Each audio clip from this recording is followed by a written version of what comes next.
Bienvenidos a una nueva clase virtual. Hoy vamos a ver el desarrollo del modelo de parcial número 3. Vamos a ver el punto número 1. Bien, no puse los puntos por lo que ocupaba mucho espacio, pero es el punto número 1. Nos dice, se tiene una solución 5,77 molar de fluoruro ácido fluorhídrico, bien, cuya densidad es 1,04 gramos sobre mililitro. Determinar la concentración en porcentaje masa en masa y porcentaje masa volumen. Lo primero que vamos a hacer es usar la densidad. Bien, la densidad sabemos que está en gramos sobre mililitros. Entonces vamos a ver en 100 gramos qué volumen ocupa esta solución. Entonces nos dice que es 96,154. Ahora, conociendo este volumen, podemos sacar ahora sí el porcentaje masa en masa. Nos dan la molaridad de la solución. Sabemos que la molaridad es la definición de tantos moles en un litro de solución. Entonces son 5,77 moles están en un litro. Bien, y aquí lo ponemos. 5,77 moles están en un litro. En 96,54 gramos, X, nos da que es 0,555 moles. ¿Por qué lo hacemos en 100 gramos? Porque la definición de porcentaje masa en masa es 100 gramos de soluto en 100 gramos de la solución. Bien, entonces a estos moles los pasamos a gramos y esos gramos ya son el porcentaje masa en masa. Entonces tenemos 11,1 gramos de soluto en 100 gramos de solución. Bien, el porcentaje masa-volumen es un porcentaje mucho más fácil de hacerlo teniendo estos cálculos. Vamos a usar esta relación. Bien, masa-volumen es X gramos de soluto en 100 mililitros de solución. Entonces por eso ahora vamos a poner 100 mililitros de la solución. ¿Cuántos moles hay en 100 mililitros? 0,577 moles de ácido fluorhídrico. Esos moles los vamos a pasar en gramos y una vez teniendo la cantidad de gramos, ese sería el porcentaje masa-volumen. Bien, ahora vamos con la pregunta número 2. Nos dice, un asistente de laboratorio prepara una solución disolviendo 150 gramos de ácido fosfórico, nos dan la formulita, en 1500 gramos de agua obteniendo. Mide la densidad de la solución dando un valor de 1,15 gramos sobre mililitros. Bien. ¿Cuál es la concentración molar de la solución así preparada? Entonces nosotros ya sabemos, tenemos 1500 gramos de agua, sabemos que la densidad de agua es 1, entonces son 1500 litros, o 1500 mililitros, perdón, porque está en gramos. Un gramo de agua es un mililitro. Entonces nos pide que midamos la densidad. Lo primero que vamos a hacer es pasar estos 150 gramos de ácido fosfórico a moles. Una vez teniendo en moles, sabemos que esos moles están en 1500 mililitros. En un litro, ¿cuántos moles van a haber? Definición de molaridad, X moles en un litro de solución es 1,02. Entonces esta es la molaridad. El punto B nos dice, ¿a qué volumen final habrá que diluir 200 mililitros de una solución cuya molaridad obtuve en el ítem anterior? O sea, esta molaridad tiene la solución de los 200 mililitros. Para obtener una solución concentrada, con una solución con una concentración de 0,12. Vamos a usar esta formulita de la disolución y vamos a despejar el volumen 2. ¿Hasta qué volumen tenemos que llevar esos 200 mililitros? Esos para... bueno, aquí se me confundieron. Va a 200, ¿sí? Porque aquí dice 200. Despejamos volumen 2 y nos da que tenemos que llevarlo a 1,7 litros. Bien, que bueno, aquí se usó una sola cifra significativa. Aquí dice 1,78, pero bueno, es lo mismo, si estamos en el mismo orden. El punto C dice, si a 100 mililitros de la solución original que se describe en el enunciado anterior se le agrega 150 mililitros de agua considerando que los volúmenes son aditivos, ¿cuál será la concentración molar de la solución así obtenida? Volvemos a usar esta formulita. Despejamos la concentración 2 porque en este caso nos están pidiendo la concentración molar de la solución. y nos da 0,41 molar. Bien, aquí es 0,43, pero como yo le había dicho anteriormente en el último video, que yo les di por supuesto, si estaba bastante cercano el valor, por ejemplo acá es 41, acá es 43, son dos decimales que son de distancia, entonces está bien, no es tanta la diferencia, ¿bien? Ahora vamos al punto número 3. Se dispone de una solución acuosa de nitrato de aluminio al 12% en masa de densidad 1,15 gramos por mililitro. ¿Cuál es la molaridad de la solución? Bueno, lo primero que vamos a hacer es pasar esos 12 gramos, bien que aquí nos lo están representando indirectamente, porque acá nos dice que 12 gramos de esta sal están en 100 gramos de solución. Bien, entonces vamos a sacar los moles. Entonces, 1,15 gramos de solución equivale a 1 mililitro. ¿De dónde saco esto? De la densidad. Bien, 100 gramos de la solución X. Entonces son 86,96 mililitros. Entonces, nosotros acá ya tenemos los moles que hay en 100 gramos porque nos lo está diciendo acá el porcentaje masa en masa. Entonces podemos intuir que estos moles están en este volumen. Para sacar la molaridad tenemos que saberlo en un litro. Entonces usamos esa relación. Estos mililitros tienen 0,056 moles, bien, que lo calculamos anteriormente que son los 12 gramos de nitrato de aluminio. En un litro, ¿cuántos moles van a haber? 0,65 moles. Entonces, esta es la molaridad por la definición.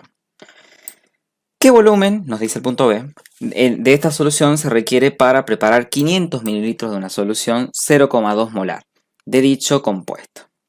Vamos a usar la formulita de la disolución. Despejamos volumen 1, que es lo que nos están pidiendo.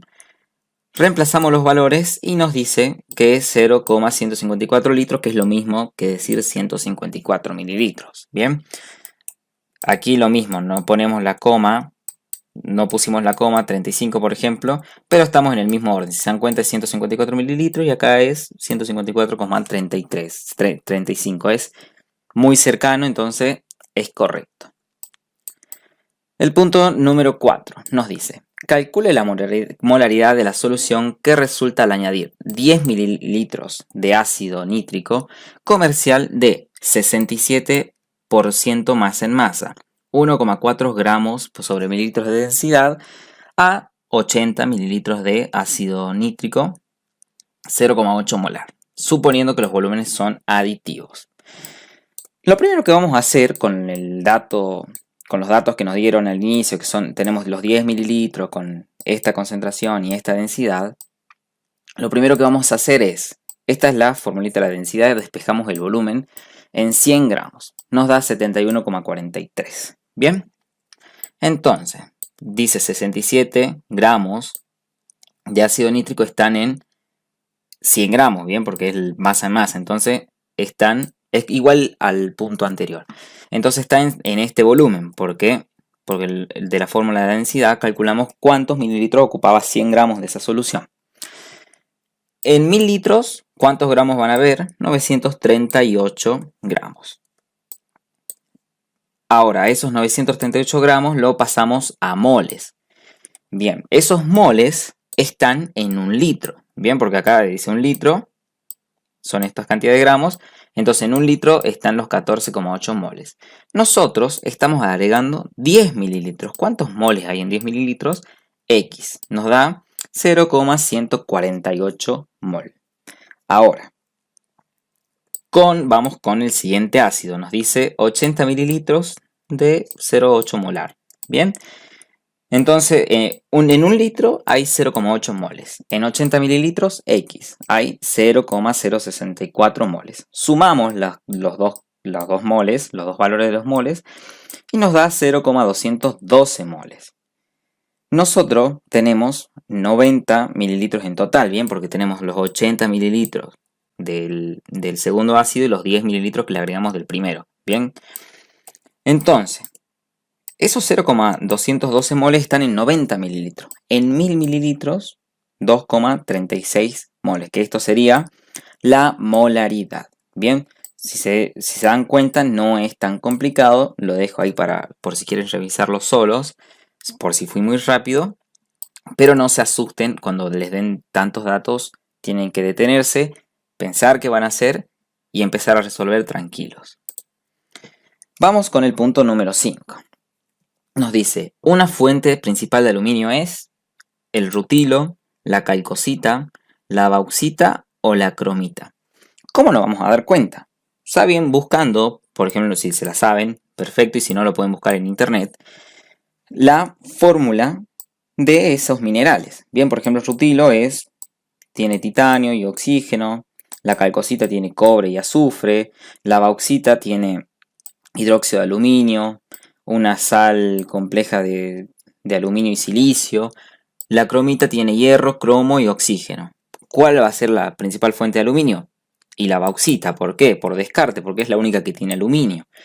Esta no tiene aluminio, la calcosita tampoco, la cromita tampoco. La única que tiene aluminio es la bauxita. ¿Bien?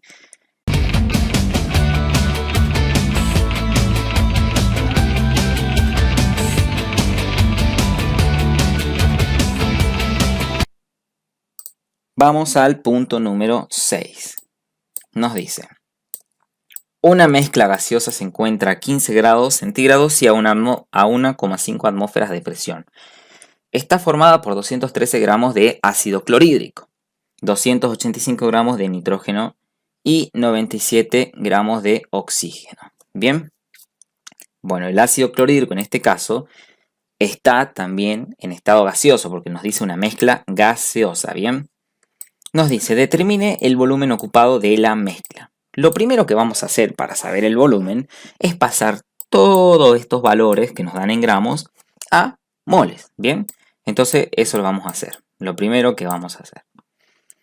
213 gramos de ácido clorhídrico, ¿a cuánto equivalen moles? Un mol es 36,45 gramos. Entonces, los 213 gramos de ácido clorhídrico son 5,8436 moles. Bien, hacemos eso con todos los moles y una vez finalizado sacamos las cantidades de moles totales. Bien, aquí está la suma de los moles totales.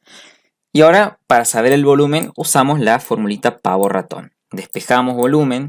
Aquí el mismo enunciado nos está dando los grados, la temperatura y la presión. Nosotros tenemos la cantidad de moles. Entonces reemplazamos. Reemplazamos los valores y nos da 299,94 litros. Ese sería el volumen de toda la solución. Bien, aquí está muy distinto. Es muy probable que sea por la cantidad de cifras significativas que usamos. Quizás la persona que resolvió esto vio 5,84 y dijo 6. Por ejemplo, deben haber hecho un redondeo de esa manera. Nos pide la presión parcial del ácido clorhídrico, la presión parcial del nitrógeno y la presión parcial del oxígeno. Es muy fácil, nosotros sabemos la temperatura y la presión y tenemos incluso la cantidad de moles de cada uno de los anteriores gases, ¿bien? Entonces lo único que vamos a hacer es seguir usando la formulita de pavo-ratón, no nos vamos a complicar con la fórmula de las presiones parciales porque sería bastante extenso. Como ya tenemos estos datos, tenemos la temperatura, tenemos cantidad de moles, tenemos la temperatura y el volumen, ¿no es cierto?, que lo acabamos de calcular, sacamos la presión parcial de ese gas. Despejamos presión, reemplazamos con los datos. Si se fijan, todos las presiones parciales van a tener la misma forma, nada más que cambiando la cantidad de moles. Bien. Entonces aquí nos estaría dando el resultado de las presiones parciales de cada gas. Bien, aquí por ejemplo es 0,239. Lo podemos redondear a 0,24. Bien, porque acá ya hay un 9, es bastante cercano a 4, entonces lo redondeamos. Y de esa manera resolvemos las presiones parciales. El inciso E nos pide la densidad de la mezcla. ¿Cómo hacemos para saber la cantidad de la mezcla? Nosotros tenemos las cantidades de gramos, sumamos todos los gramos y sabemos que eso están en 299,94 litros. Para sacar la densidad lo sacamos gramos sobre litros. Queremos saber cuántos gramos hay en un litro y nos da 1,98 gramos y esto es gramos sobre litros. Y sería así de fácil de resolver este punto. ¿Es bastante extenso? Sí, pero es fácil de resolver. Vamos con el punto número 7. el punto número 7 nos dice, se coloca una cierta cantidad de dióxido de nitrógeno en un recipiente de 2 decímetros cúbicos. Bien, 2 decímetros cúbicos es 2 litros. A 20 grados centígrados de temperatura, siendo la presión de 0,795 atmósferas. Se agrega 1 gramo de nitrógeno gaseoso y se calienta la mezcla hasta 200 grados centígrados. Determina los números de moles de nitrógeno molecular que se agregaron. ¿Por qué digo nitrógeno molecular? Porque es el nitrógeno solito, bien, es molecular. Bien, entonces lo primero que vamos a hacer es sacar los moles. Bien fácil, es 1 gramo de nitrógeno por la relación que es 1 mol de nitrógeno molecular pesa 28 gramos. 1 gramo son 0,035 moles. Entonces ya tenemos respondida el inciso A. Nos pide la presión final del sistema, ¿bien? Cuando se aumenta la temperatura y toda esta cuestión. Entonces, nosotros lo primero que vamos a hacer ahora es sacar la cantidad de moles que hay de dióxido de nitrógeno. Despejamos de la formulita pavo-ratón y ponemos, si se acuerdan, el estado inicial era 2 litros a 20 grados centígrados y una presión de 0,795. Entonces con esos datos sacamos la cantidad de moles que hay de dióxido de nitrógeno. Estos moles los sumamos para tener la cantidad de moles totales y ahora sí reemplazamos despejamos la presión de la formulita pavo-ratón. Ponemos la cantidad de moles totales, 0,101, ponemos la constante de los gases, 2 litros porque sigue siendo 2 litros, como les dije, dice 2 decímetros cúbicos, y 2 decímetros cúbicos equivale a 2 litros, y la temperatura, bien, que se eleva a 200 grados centígrados, más 273 que son para tenerlas en Kelvin, y nos da una presión de 1,96 atmósfera, bien, en este caso salieron los resultados iguales. La pregunta número 8. ¿Cuál es la presión que se requiere para comprimir 1000 moles de gas en un contenedor de 5 metros cúbicos a 100 grados centígrados? Bien, 5 metros cúbicos, ¿cuántos litros equivale a 5000? Bien, lo primero, ahora, lo que hacemos es despejar de la formulita pavo-ratón la presión. Sabemos la cantidad de moles que nos está dando el punto, son 1000 moles en 5 metros cúbicos a 100 grados centígrados. Entonces despejamos aquí reemplazamos todos los valores, quiero decir, y nos da 6,12 atmósfera de presión. Bien, esa es la presión que se requiere para comprimir 1000 moles en un contenedor de 5 litros, de 5000 litros. Ahora el punto número B nos dice, si se van a encerrar esos 1000 moles de gas en un tanque de 5 metros cúbicos, serían 5000 litros, el cual puede resistir una presión manométrica máxima de 3 atmósferas. ¿Cuál sería la máxima temperatura del gas si se desea que el tanque no estalle? Entonces, lo que vamos a hacer, tenemos moles, tenemos presión, tenemos volumen y tenemos la constante, despejar de la formulita pavo-ratón la temperatura. Una vez reemplazando todo, nos da 182,93 grados Kelvin. Bien, aquí yo vi muchos problemas en la redacción de este examen. Aquí lo ponen en grados centígrados. La verdad que la temperatura sale en grados Kelvin, porque aquí tenemos la constante que se va atmósfera con atmósfera, litros con litros, moles con moles y no queda Kelvin. Entonces este resultado tiene que ser en Kelvin y no en grados centígrados.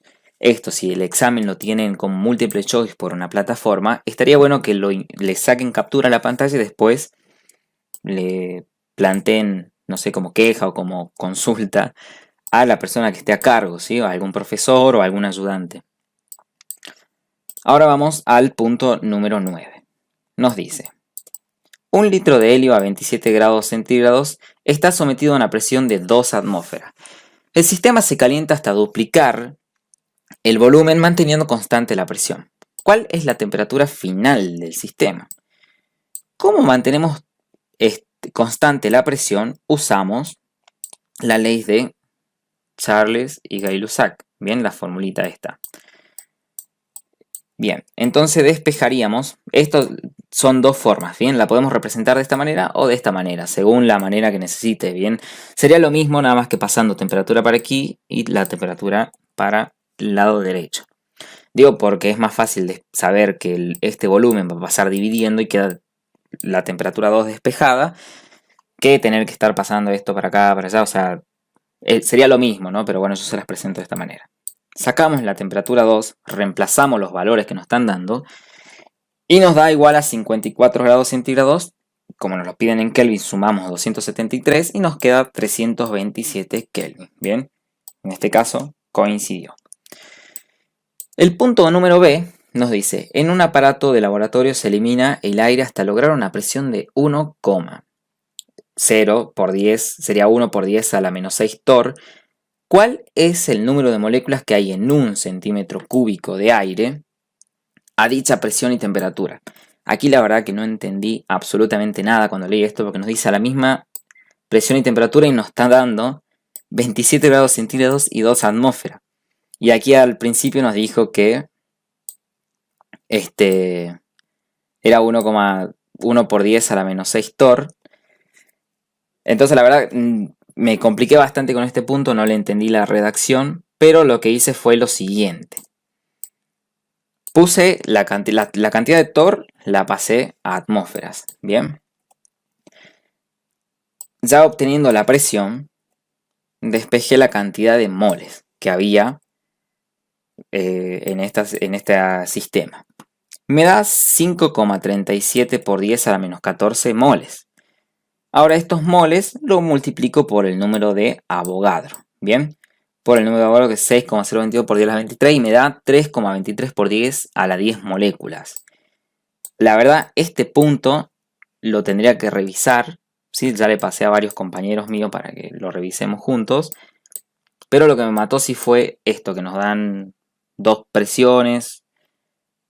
Así que bien, este punto, bien lo tenga resuelto, le voy a mandar a Caro y bueno, y Caro se los pasará. Ahora vamos con el último punto, el punto número 10. Nos dice, en un horno de una planta de tratamiento se incineran 500 metros cúbicos por día de residuo sólido de densidad, con una densidad de 0,25 gramos por centímetro cúbico y un contenido de azufre del 2% en masa. Bien, vamos a resaltar los valores porque es mucho texto. Cuando se incineran los residuos de azufre, de los mismos se liberan en forma de dióxido de azufre gaseoso, para depurar los gases producidos de la incineración, eliminándoles el dióxido de carbono que contienen. Se tratan con caliza, ¿bien? Esta es la caliza, la fórmula de la caliza, que reacciona con el dióxido de azufre. Nos dan la fórmula y nos dicen, bueno, acá nos dan la equivalencia, muy bien, ¿no? De un metro cúbico, sería 10 a la 6 centímetros cúbicos, o aquí está todo el numerote. ¿Cuántos kilogramos de residuos sólidos se incineran por día? Bien. Parece complicado, pero no. Por día sabemos que es 500 metros cúbicos. Lo pasamos a centímetros cúbicos por una cuestión de que la densidad está en centímetros cúbicos, ¿bien? Todo para complicarnos la vida. Así que una vez teniendo todo en centímetros cúbicos, lo multiplicamos por la densidad, ¿bien? O sea, no por la densidad a sí misma, sino sabiendo que... bueno, haciendo una regla simple ya me hice un embrollo solo. Entonces sabemos que un centímetro cúbico tiene 0,25 gramos. ¿Cuánto van a tener los 500 millones? Van a tener 125 millones de gramos. Esto lo pasamos a kilo sabiendo que 1000 gramos es un kilo.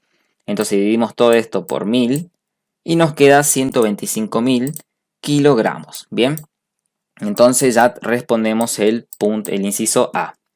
El punto B nos dice, ¿cuántos kilogramos de azufre contiene la masa de residuo sólido que se incineran por día? Aquí nos decía que el contenido de azufre era del 2%, bien, por eso es que lo resalté antes. Entonces el 100% son estos 125 kilogramos, 125.000 kilogramos, y el 2% equivale a 2.500. Entonces 2.500 kilos de azufre por día. Bien, ahora vamos al punto número C. Nos dice, si el azufre contenido en el residuo se transforma en dióxido de azufre, en la proporción 1:1, por cada mol de azufre se forma un mol de dióxido de azufre, que acá lo podemos ver. Bien, por ejemplo tenemos, bueno, no es la fórmula esta, todavía no llegamos ahí, ya me adelanté. Dice en la proporción 1:1, o sea que cuando se consume un mol de azufre me forma un mol de dióxido de carbono, de dióxido de azufre. ¿Cuántos kilogramos de dióxido de azufre se formará diariamente en la incineración de tales residuos? Entonces, ¿cuánto se va a formar? Sabemos que 1 kilo de azufre nos va a dar 2 kilos de dióxido de azufre. ¿Por qué? El azufre solo en la tabla periódica nos da el valor que es 32 gramos. Bien, o sea, un mol de azufre pesa 32 gramos. Y los oxígenos pesan, un mol de oxígeno pesa 16 gramos. Acá tenemos 2 oxígenos. Entonces son 32. 2 por 16, 32. Entonces esto sería igual a 64 gramos. Y si tenemos 1 kilo de azufre, se van a formar 2 kilos de dióxido de azufre. ¿Por qué? Porque acá tenemos, es lo mismo que decir 32 gramos de azufre, me van a formar 64 gramos de dióxido de azufre. Bien, es una relación que se mantiene, es el doble. Entonces, si tenemos 2.500 gramos de azufre, bien, que lo calculamos en el punto anterior, ¿cuánto dióxido de carbono nos va a producir? 5.000. Bien, sería el doble. El punto D nos dice, ¿qué volumen ocupa esta masa, esa masa de dióxido de azufre, formada a una atmósfera y 27 grados centígrados? Entonces, lo que vamos a hacer es lo siguiente. Esos kilos lo pasamos a gramos principalmente. Esos gramos lo pasamos a moles. Bien, sabemos que 64 gramos pesa un mol de dióxido de azufre. Y ahora, de la formulita pavo ratón, despejamos el volumen y despejamos el volumen y tendríamos ya el resultado. Bien, aquí es Kelvin por las dudas, nada más que está tachado. Lo voy a tachar así. Sería Kelvin, pero está tachado. Bien, entonces nos da el resultado que es 1.921.875 litros por día. Si se fijan, es un montón.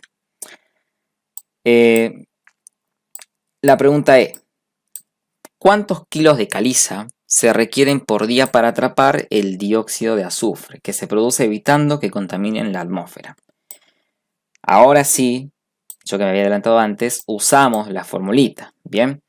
Y acá también hay una proporción 1:1. ¿Por qué? Porque acá tenemos, por ejemplo, 2 moles de el carbonato de calcio, me reaccionan con 2 moles de dióxido de azufre. Entonces si yo tengo un mol de esto, sabemos que va a reaccionar un mol. Si yo tengo 15 gramos, acá también va a reaccionar 15 gramos, bien, porque están en la misma proporción, 2:2, que sería lo mismo de 1:1, bien. Entonces anteriormente sabíamos la cantidad de moles que teníamos de dióxido de azufre, entonces sería la misma cantidad de carbonato de calcio. Entonces pasamos esos moles de carbonato de calcio a gramos. Bien, entonces un mol de carbonato de calcio me pesan 100 gramos. Tenemos los gramos totales, los pasamos a kilos y nos da igual a 7.812,5 kilogramos de carbonato de calcio. Aquí dice 7.813, si se fijan es lo mismo, nada más que acá es 12,5. Pero bueno, en una industria no van a poner 500 gramos, van a meterle directamente incluso más. Capaz que pongan 8.000 kilos, porque siempre es mejor que sobre a que falte, ¿no? Así que bueno, de esta manera se resolvería el modelo de parcial. Recomendaciones cuando lo estén haciendo, estén tranquilos, háganlo en una hoja. Yo creo que tienen tiempo suficiente como para resolver todo esto. Comprueben bien las unidades, como vimos anteriormente, que estaban en Kelvin. Nos decía que estaba en grados centígrados, pero en realidad era en Kelvin el resultado. Fíjense esas cositas. Capturen todo, saquen captura todas las encuestas que le hagan, todas las preguntas que le hagan, por si les sale que es incorrecto, después lo pueden corroborar con algún profesor o con algún ayudante. Así que bueno, les deseo mucho éxito Espero que tengan todo el éxito en el examen y nos vemos en una próxima clase virtual si todo sale bien.